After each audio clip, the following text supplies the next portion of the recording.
Hi, this is Jody with Real Progress in Action. COVID-19 has affected us all, but not equally, right? People of color are among the most vulnerable, and those who are in situations where they can't socially distance or do not have adequate protective gear are especially vulnerable. So we see this in incarcerated populations and also with immigrants who are detained in ICE custody. So my guests today have organized rallies with concerned citizens around the state of New Hampshire and in connection with a broader movement across the United States to advocate for the release of people who are held in ICE detention centers. The one in New Hampshire specifically is the Stratford County Jail. So without further ado, I'd like to welcome Sebastian Fuentes and Tess George to the call. Thank you guys for joining me today. So I'd like to start by having you introduce yourselves and tell us what organization you represent. How about you, Tess? My name is Tess George, and I'm here with New Hampshire Rights and Democracy and Never Again Action. Awesome. And Sebastian? Hello, everyone. My name is Sebastian Fuentes, and then I'm part of the board of directors of Right and Democracy New Hampshire. And also, I'm a delegate to the National Convention for the Democratic Party. Great. Yeah, and just recently, you've thrown your hat in for the New Hampshire Young Democrats president? Yes, I did. I think Democratic Party needs a little bit more representation from Latino communities here. And then, if I can bring the little bit of energy, positive energy that I have and knowledge to the campaign, to the process, I'll be more than happy to do so. Great. Well, I'm rooting for you. So I think to kind of build a foundation for what we're going to be talking about today, I think really what would be important to our viewers is to kind of talk about how this issue evolved and how this has been exacerbated, I guess, by the Trump administration. So we know that many people are advocating for now the release of ICE detainees, but in general, people have been talking about, the abolition of ICE and immigrant rights. And so, yeah, Tess, you have a little bit of insight on that. Could you share that with us? Tell us a little bit about the issue and how it came to be where it's at now.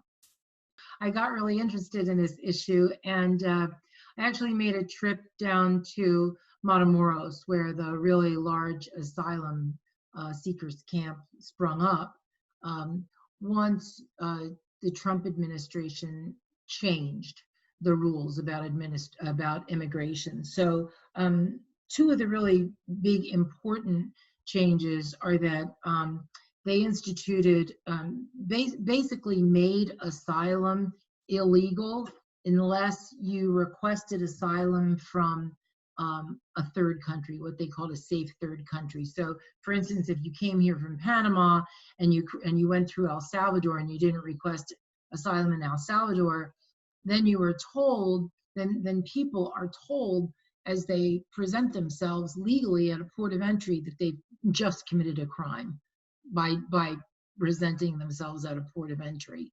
And so they basically outlawed requesting asylum, made it illegal. And then they also started the Wait in Mexico program. So they just told people go back and wait in Mexico, and made zero provisions for them. No housing, no water, no sanitation, no food, no nothing. And neither did the Mexican government. So it created just a real humanitarian crisis. So it's made it, pretty much almost impossible to legally immigrate into the United States, particularly from Central American countries. So when people talk about, we don't mind immigrants coming here as long as they go about it the right way, they need to have this information because they don't understand that it's... Right, there is no right way. And and after people wait for a really long time, you know, I mean, I went to these camps and saw conditions that are just unbelievable the way people, and it's families, there's a lot of little children in these camps, and after they wait maybe 6 7 months living in a quote unquote tent made out of garbage bags, uh, then there's really no way they can get asylum once they go to that trial, because they have to actually prove that if they are sent back into Mexico, they will be harmed by someone they know because of their nationality. And that is, those are the magic words they have to say in order to get into the United States. So I think, I can't remember what the time period is, but it's something like in the last, I don't know, it's 8 months, 11 people have been granted asylum. Oh my goodness. So it's a kangaroo court. People go to these courts and no one gets asylum. Right. Well, and so of course, you know, that also they're being sent to different places around the country. I have heard, and maybe you can clarify for me because you hear a lot of things and I'm not necessarily sure that this is true. But I have heard of families being split up and children being sent to one state where parents are sent to another. So that's, yeah. I've heard of that. Sebastian, do you want to chime in on that as well? Yeah, absolutely. I just want to kind of chime in a little bit with what Tess said earlier, that the American people expect immigrants to do it the right way. I came here in 2001, and it took me 16 years with a bunch of money, a bunch of legal fees. The process is long and confusing to be able to become a U.S. citizen. So people wants to do it the right way, they have to be in line. It's going to take a long time. But you never know, in those 16 years, something can happen to you. You know, if you don't have your passport or your paperwork, your green card with you, you can be detained and you can end up at a detention center, no questions asked.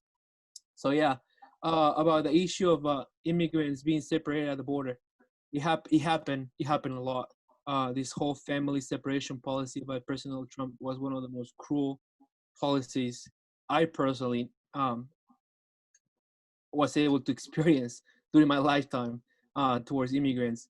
I have a family that I helped here in the North Country, New Hampshire, for Honduras. What happened? They live in a really poor neighborhood, poor town, village actually, in northern part of Honduras, and her sister got killed by the local law enforcement just because I guess she saw a drug deal done by the police, so she was in the wrong place at the wrong time. So the law enforcement went to find her sister and kill her. She found out, so she grabbed her family, a backpack, and she left the country. She walked all the way to the border. Then, like Tess said, she had to request asylum at every single country she goes. When she got to Mexico, she actually took with the family this train that's known as the Beast that takes you from the southern part of Mexico all the way to the American border. That's pretty much one of the only ways that you can get to the southern border of the states faster, but it still takes a long time. There's no food, no water. Along the way, just Mexican citizens, they kind of like throw you bags with food just because they know that immigrants are boarding that train so they can have something to eat in the journey all the way north. Um, she got shot too when she was leaving Honduras. So her husband has to carry her throughout different countries just to get her to the northern border with two kids. So once they got to the I think it was El Paso, she requested asylum. So what our immigration and customs enforcement did was they took this lady to get some medical treatment. While she was doing medical treatment, without her knowledge, they grabbed her daughter and sent her to a detention center in Chicago. They grabbed her husband and sent him to a detention center in Georgia, and they kept the son with her. When she woke up, she found out that all her family members were in different states. It happened. And once that happened, there's a group of people in New Hampshire that were able to give them some a foster home so they can come in here. Right now, that family finally got reunited. it was after 6 months of not knowing where they were, or not being able to see each other. And I'm so happy to be able to tell you guys here that a few years later, they're actually thriving. The wife is doing well. Unfortunately, she has to have her leg amputated because of the gun wounds, but she's okay. She's getting the medical care. They got their work permits, so actually the husband is actually able to work. The two little kids, they're doing amazing in school. They're actually enrolled in high school locally, and actually the boy, the youngest, is enrolled in the JROTC program because he wants to enroll in the American Army when he gets older. So it's a harsh beginning of the trip that they started to take, but now they have somehow a happy ending. But with that said, though, just because they are doing well right now doesn't mean that when they go for their final asylum interview, they'll be denied. So they live constantly with that fear that this is just temporary. You know, we can go home anytime, but they can't, because if they go home, it'll be like an automatic death sentence for everybody. So it's a hard reality, and it's just one family out of many, so many of them. Yeah. Unfortunately, she was able to cross the border. There's, like Tess said, there's families that haven't even crossed. They are just pretty much knocking on the doors of the American, crossing the bridge just to get by. And when you go across the border, they are living in those tent cities, that they call it, with plastic bags and sleeping on the floor, 6-7 people per tent, and it's not okay. It's not the humane way. I don't think it's the American way. I yeah, it's definitely, yeah. I mean, yeah. I felt at one point, this is not the United States.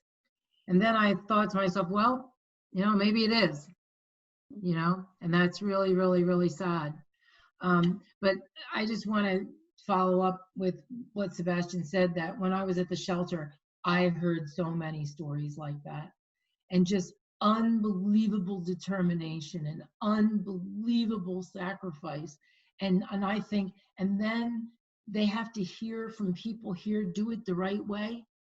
Like, what would you do if you were the victim of extortion, and your child, your little girl, your little 11-year-old was being threatened with sex trafficking, and you knew that that was real? What would you do? There is no right way. So I'm really, so, I mean, obviously in any group of people there's good and bad, but um, I was just so in awe of the people I met and what they went through. And then, as we said, so many of them end up in detention, and there are still a lot of children in detention. There's still a lot of children separated from their parents. That didn't end. I mean, that ended that policy of, literally tearing babies out of their mother's arms. They ended that, but those children are still in detention. They have not been reunited with their parents. And I saw 4 child prisons when I was in San Benito. So anyway, I'm sure you have some other. No, I even just to say the word, child prisons, and Yeah. talking about this is America. I mean, that Yeah. it's absolutely unbelievable. And just to kind of follow up on another thing that Sebastian touched on, is, even within that story, you hear about, things that are happening in their country of origin, right? So this family, they, the mom had a specific issue. This had to do with the authorities in that country. So when we talk about filing for asylum and making the asylum process harder and needing to be able to verify, how do you verify? You verify with that country in which the authorities would be the people to verify. Those are the people that you're running away from. The authorities are the people that you're running away from. So it really makes it impossible. It makes it absolutely impossible. So Yeah. oh, wow. Yeah. And so of course now, kind of fast forward to today, and we're dealing with this the coronavirus. And of course, we hear a lot about people in prisons. We know that these close quarters situations it makes it impossible for people to do the social distancing and that kind of stuff. And so let's just talk a little bit about a little bit about that situation. So is anything, as far as you know, is anything being done to ease that concern, to make social distancing more um, easy to implement, or implementing it whatsoever? Do you know if there have been any changes within the structure of the ICE detention centers that would protect people a little better? Well, so Stratford County Jail, as jails go, has a fairly good reputation. And I think that they are instituting some policies. I mean, one is there's no visitors. Um, but really, the position of Never Again Action and Rights and Democracy and the ACLU that filed a class action lawsuit is that it's impossible to do social distancing in a prison. And it's just, where people sleep two to a cell. They're very small cells. There's not 6 feet apart. The way people eat, the way they, have their, I think, 2 hours a day outside their cell. It's just not possible. So it would make sense to reduce the prison population. And since ICE detainees, many of them, the vast majority of them, are there only because they don't have papers, not because they did anything that, made the community unsafe in any way. It would make sense to release those people and reduce the prison population. I mean, even beyond that, it would make sense to release, I think, release all nonviolent offenders, people who were there only for, bail or something. So then that would make social distancing a little bit easier. So that's been our position. And so you guys have organized car rallies or Yeah. car protests on a weekly basis. Yeah. And we fortunately, Sebastian took some video for us. And I'd love to just kind of find out about how this was, how did this come together? And have you had a lot of success with getting people out to advocate for this? So sometime back, I guess a few months ago, a group of people started to get together, and we decided to start this group called Never Again Action. Laura Aronson and Melinda, I'm going to forget their names, and Melinda and Julie, I'm going to just blank for a minute and forget their last names. We got together and thought we'd try to start a local chapter of Never Again, which is a group that was originally started by Jewish people, saying never again, no more concentration camps, and never again people dying in detention. Because a lot of Jews died in detention camps of communicable diseases. We start, but in New Hampshire, it is not a Jewish organization. It's just completely non-denominational or no denomination. So yeah, we got the idea that we wanted to draw attention to all the ICE detainees in Stratford County Jail. And because it is the time of COVID, we just came up with the idea of what a lot of people have been doing now, the idea of a in-car protest. So I want to just say that what started out as what started out as an idea to draw attention to the issue has really morphed a little bit now, in that the detainees know that we're coming every Sunday at 1:00, and so they look for us, and they stand at the windows, and we make heart signs at them, and they make heart signs at us and wave at us. And I think it's just a solidarity action now, and just letting them know that they're not forgotten, that people on the outside know they're there and care about them.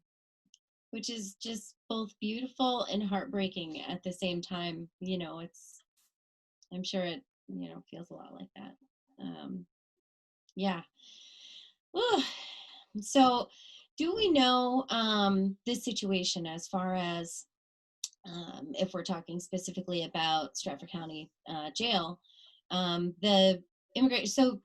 Let me just clarify, right? So at Stratford County Jail, this is an actual prison, but it also has a section of it that is used for immigrant detention. So let's kind of talk about that as well, because I think it's interesting to note the relationship between states and how this is kind of happening. So what stake does New Hampshire have in this, or how is New Hampshire involved in this? Can you tell us a little bit about that, Sebastian? Well, to my understanding, the Stratford County Detention Center is run by the state of New Hampshire, and they do have a contract with Homeland Security to be able to house immigration related detainees from all around the country. So yeah, they have a contract with the state of New Hampshire, and then they bring the detainees from all over to the center. The concern that a few people had was, what are the testing guidelines when they bring people from other states to be detained there? Are they testing them before coming? Are they testing them once they're here? So that information was not really shared responsibly by the law enforcement or the directors of the detention center. So there's not really a clear idea of what's happening or how it was handled. Um, so yeah, that's pretty much what it is. So yeah. Which is essentially, I mean, when we talk about even to know the status now, I mean, with unclear testing and, information as far as, who has tested positive and things like that. Do we know anything about that? Well, we know right now there was 2 people that tested positive for coronavirus, and one of them actually was transferred from my detention center in Connecticut, I think, and he tested positive when he arrived, but it was too late. He's already here. And then the one thing that we know as well was there was a medical staffer from the actually detention center that tested positive as well. But that's as much as information that I really have, but that's what's happening right now. So they're not necessarily very forthcoming with any information on that. I'm curious as well, when they talk about, we've heard all kinds of interesting things about the difference in states and how just COVID-19, testing numbers are being reported in the first place. Whether or not we would actually have any information from that anyway. It doesn't seem like it's very reliable in a lot of states in general, let alone in prisons or in ICE detention centers. So this is just what you guys are doing is in New Hampshire. And then are there other, maybe other chapters of Never Again or other organizations around the country that are kind of simultaneously advocating in their state? Yes, there are detention centers in many states. And so I know that there are Never Again groups. I know specifically, I know they had an action in New York. And I don't know of specific other states, but I know that, there are detention centers obviously in Texas and Pennsylvania and all around the country. Connecticut, people get moved around. I'm not really sure why, but detainees seem to be moved around with some regularity as well. So yeah, there's Never Again Action, there's Defund Hate, there's RIASIS, there's a number of groups that are working on this issue of immigrant justice. The Immigrant Solidarity Network, Rights and Democracy is obviously cares a lot about immigrant issues. So yeah, there's lots of groups. One of the allies for all these groups is the ACLU here in New Hampshire. Absolutely. They help so much, and I can personally say every time there's an immigration related issue here, I can make a phone call and they'll be there to help out. And that's some organization that I'm really proud to collaborate with. Right. And they brought the ACLU brought a class action lawsuit in New Hampshire suing for the release of all the detainees of all the ICE detainees. And right now, the judge is listening on a case-by-case basis to cases for detainees who are considered medically vulnerable. But that's going on a case-by-case basis. I think, is it 11, Sebastian, that have been released so Actually, far? I think it was 12. 12, Really? okay. Yeah. Have been released so far of that 77, which is, that's wonderful, but taking it on a case-by-case basis is going to take quite some time. And with this COVID-19, of course, time is really important, is really crucial. The So one thing that is upsetting to me is, Governor Sununu is always saying that, the families need to be together during this pandemic, that we need to be, taking care of our children. So what about those children or those immigrants detained? Who's taking care of them at home? Who's making sure that those kids are not, you know, getting COVID-19? Who's taking care of those kids now that they have to homeschool? So those are concerns that I know that state of New Hampshire and the legal judicial system is handling the case by case, but I think they should be expanded so they can take care of those families that actually have those detainees that have children at home waiting for them, because some of them haven't seen them since this pandemic has started, and that's a long time. they have parents that love them and would love to take care of them and teach them, um, and especially be with them during this time. I mean, you're right. That is what we're all doing. That's the comforting thing, is that at least, sheltering in place and staying home, at least we're home with our families. And, that's, yeah. Well, it is heartening to know at least that, that 12 have been, and of course, there should be more. I think, especially, considering doing everything on a case by case basis, when we talk about the courts in general, I mean, the courts, are slowed down by coronavirus in the first place. So it's coronavirus ends up being both a catalyst for why we want to do this faster, but also, unfortunately, a reason why it slows down the process as well. So, wow, I just, before we wrap up, I just want to give you guys an opportunity to, actually give our viewers an opportunity. How can our viewers help? What can we do? Well, one thing is if they're close enough, they can come to the Stratford County Jail at 1 o'clock, pretty much any Sunday, and drive along. And we usually make heart signs and, or any kind of sign on your car or no sign. Drive along. They're peaceful, and there have been no run-ins with the police whatsoever. The police are out there actually directing us, so they can do that. They can go to Never Again New Hampshire, Never Again Action New Hampshire, our Facebook page, Never Again Action New Hampshire. And on the Learn More button, sign our petition to Governor Sununu. We're just shy of 1,000, so if we could get a few more people to sign, we'd hit that 1,000 number.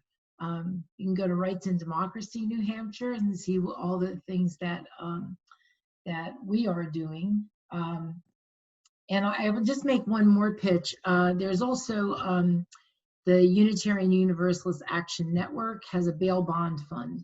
And that's another, support the ACLU and also support that bail bond fund, because that is a fund that is used to bail out people once they get released. That's great. And on my end, I think myself as an immigrant, I'm celebrating now this month of June because it's the Immigrant Heritage Month across the country. So I will say what you can do at home for all the viewers is just grab your family and just talk about your immigrant heritage. What brought you here, your family, where are you from, how can we, where we came from, and how can we move forward together. That's the only way that we can actually change the outcome of this situation. Is really sad what happened. I don't think it's gonna end anytime soon yet because of this pandemic. Doesn't make it any easier, but there's hope right now. You can see in the streets right now, people are protesting because the system failed us. Not just to Americans, but also fail to people from other countries that are, are suffering because of policies that this country, you know, forced for years, decades ago. So yeah, if you can talk to your family when you have dinner, talk about who you are, where you're from, and you know your heritage, just so they can know a little bit more. You know, the immigrants are here to, you know, contribute to society and just to make America better. Absolutely, I love that idea. I think you're absolutely right. I think we need to appreciate that, and we are not doing a good job of it right now on the whole. So thank you so much for advocating, and just, you know, thank you for everything that you do, and thank you so much for coming on to tell us about it. We have a lot of very active viewers who want to be able to help. So thanks for passing on that opportunity. Okay. Thank you for having us. Thank you, guys. All right, this is Jody Newell with Real Progress in Action, signing off. Like, share, and subscribe.